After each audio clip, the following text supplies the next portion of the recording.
పెట్టాలని నేను కోరుకుంటున్నా. ప్రేమ్ గాంధీ గారు తర్వాత దాన్ని కూడా బడ్జెట్ 1,50,000 కోట్లు ఏంటిదండి? ఒక్క నిమిషం సార్, ఒక్క నిమిషం ప్లీజ్ ప్లీజ్. ఆ బడ్జెట్ మళ్ళొకసారి మాట్లాడదాం. ప్రేమ్ గాంధీ గారు నిజంగా కూడా ఎస్ అండి. ప్రేమ్ గాంధీ గారు ఒక 20 కిలోమీటర్ల దూరం మాత్రం విపరీతమైనటువంటి క్లమ్జీ అంటే ఒక వివాదం నెలకొని ఉంది దీనికి సంబంధించి. మొత్తం వివాదం ఏం లేదు, ఒక 20 కిలోమీటర్ల దూరంలో మాత్రం వివాదం ఉంది.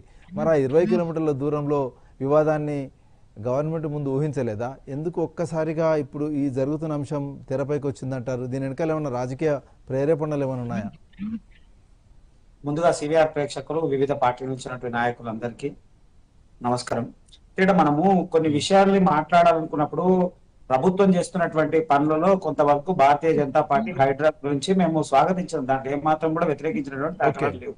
ఎందుకంటే ప్రజల పక్షాన్ని నిలబడుతున్నది. సరే, ఆ లేక్ సిటీ అనుకున్నటువంటి హైదరాబాద్ నగరం కోసం వాళ్ళు చేస్తున్నారు కాబట్టి స్వాగతించినాం. కానీ ప్రభుత్వం చేయాల్సినటువంటి పని ఏమైపోయిందంటే వాళ్ళు పక్కదారి పట్టిపోయారు. ఇప్పుడు బడాబాబులు ఒకటి, పేదవాడికి ఒక పరిస్థితి అనే స్థాయికి తీసుకొచ్చాడు.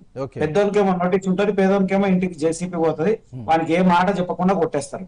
నేనేమంటున్నా అంటే సుమారు 56 కిలోమీటర్ల విస్తీర్ణం ఇదంతా కూడా.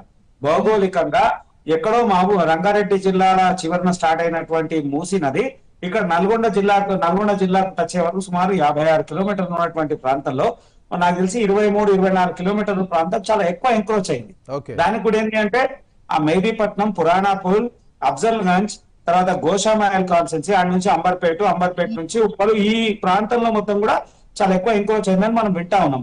అయితే ప్రభుత్వం ఏం చేయాలండి, అక్కడ ఉన్నటువంటి ఎవరైతే బాధితులు ఉన్నారో లేదా నిర్వాసితులు ఉన్నారో ఆ నిర్వాసితులందరినీ పిలిచి మీరు మాట్లాడేటువంటి ప్రయత్నం చేయాలి ప్రభుత్వం. ఒక ఎన్జిఓ సంస్థలను లేదా స్థానికంగా ఉన్నటువంటి నాయకులను లేకపోతే ఒక కమిటీలు ఏర్పాటు చేసి ఆ ప్రాంతంలో ఉన్నటువంటి వ్యక్తులందరినీ కూర్చోబెట్టి ఒక విషయం క్లియర్ గా చెప్పాలి. దీని వల్ల మన ప్రమాదము, మీ ఒక్క ఇల్లు వల్ల ఇంకో 10 ఇళ్లకు కానీ మన భాగ్యనగరానికి కానీ మన హైదరాబాద్ కి ఇబ్బంది అవుతా ఉంది. తెలంగాణ రాష్ట్ర వ్యాప్తంగా ఈ మార్పు కోసం మనం శ్రీకారం చుడదాము. ప్రభుత్వం మీకు ప్రత్యామ్నాయమైనటువంటి మార్గం ఇస్తాము. డబుల్ బెడ్రూమ్ ఇల్లు ఇస్తామా, లేదా స్థలానికి అవకాశం ఇస్తామా, లేదా ఇంకో చోట కట్టడానికి ఇస్తారా, ఇవన్నిటి వాళ్ళని కౌన్సిలింగ్ చేసి జరపడం అనేది సమంజసమైనది ప్రభుత్వం చేయాల్సినటువంటి పని. అట్లా కాకుండా ఉన్నటువంటి కాంగ్రెస్ గూండాయిజం చేస్తుంది. అది గూండాయిజం ప్రజలకు చెప్పకుండా రాత్రి పోయి ఎప్పుడంటే అప్పుడు ఇచ్చి కొట్టేస్తాను ఇచ్చేసిన.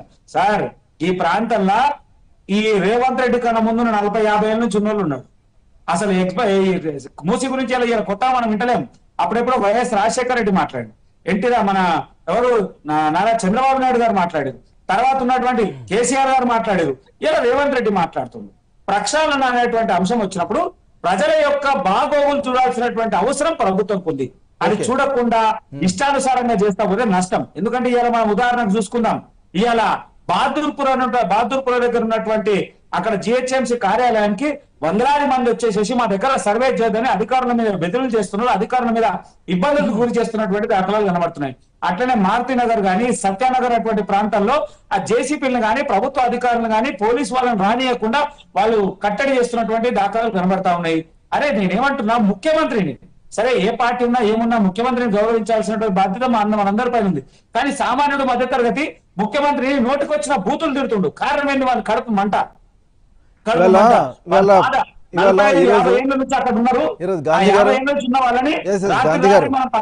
అంటే ఆ మానసిక వేదనకు వాళ్ళు తిరుగుబాటు చేస్తారు. ప్రజల్లో ఇంత పానిక్ సిచ్యువేషన్ తీసుకోవాల్సినటువంటి అవసరం ఏముందో వాళ్ళకి అర్థమైతలేదు. నిజంగా కూడా మీరు చేయాలనుకునేటువంటి మార్పు మీద కేసీఆర్ అన్నాడు, ఆ ₹1 కాయిన్ వేస్తే రూపాయి కాయిన్ కనబడాలి.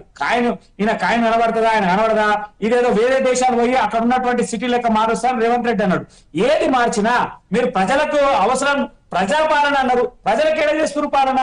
డబ్బున్నోడు లేదా అధికారం అవకాశం ఉన్నాడు వాడిని మాత్రం పాలన చేస్తున్నారు. మధ్యతరగతి పేదవాడి పరిస్థితి ఏంది? వాడిని తీసుకుపోయి ఎక్కడో పడేస్తా అంటున్నాం. ఇంకోటి వీళ్ళ సర్వే చేసినామో మాకు 10,000 దొరికినాయి, 15 సార్ 60,000 కుటుంబాలు ఉన్నాయి. 60,000 7 నియోజకవర్గాలు ఉన్నాయి సార్. 7 నియోజకవర్గాలు 60,000 కుటుంబాలు ఉంటే 15,000 మా దగ్గర రికార్డు ఉంది. 15,000 మందికి డబుల్ బెడ్రూమ్ ఇస్తాం. సరే, ఎక్కడ తీసుకుపోయి ఇస్తారు డబుల్ బెడ్రూమ్? వాడు ఇక్కడ బతుకుతుండు, ఈడ పని చేసుకుంటుండు, తెల్లారులు వేస్తే పొద్దున్న లేస్తే జీవనోపాధి ఇక్కడ ఉంది. నువ్వు ఇక్కడ నుంచి ఎక్కడో సిటీ నుంచి 30 కిలోమీటర్లు ఎట్లా బతకాలి? ఏం చేయాలి?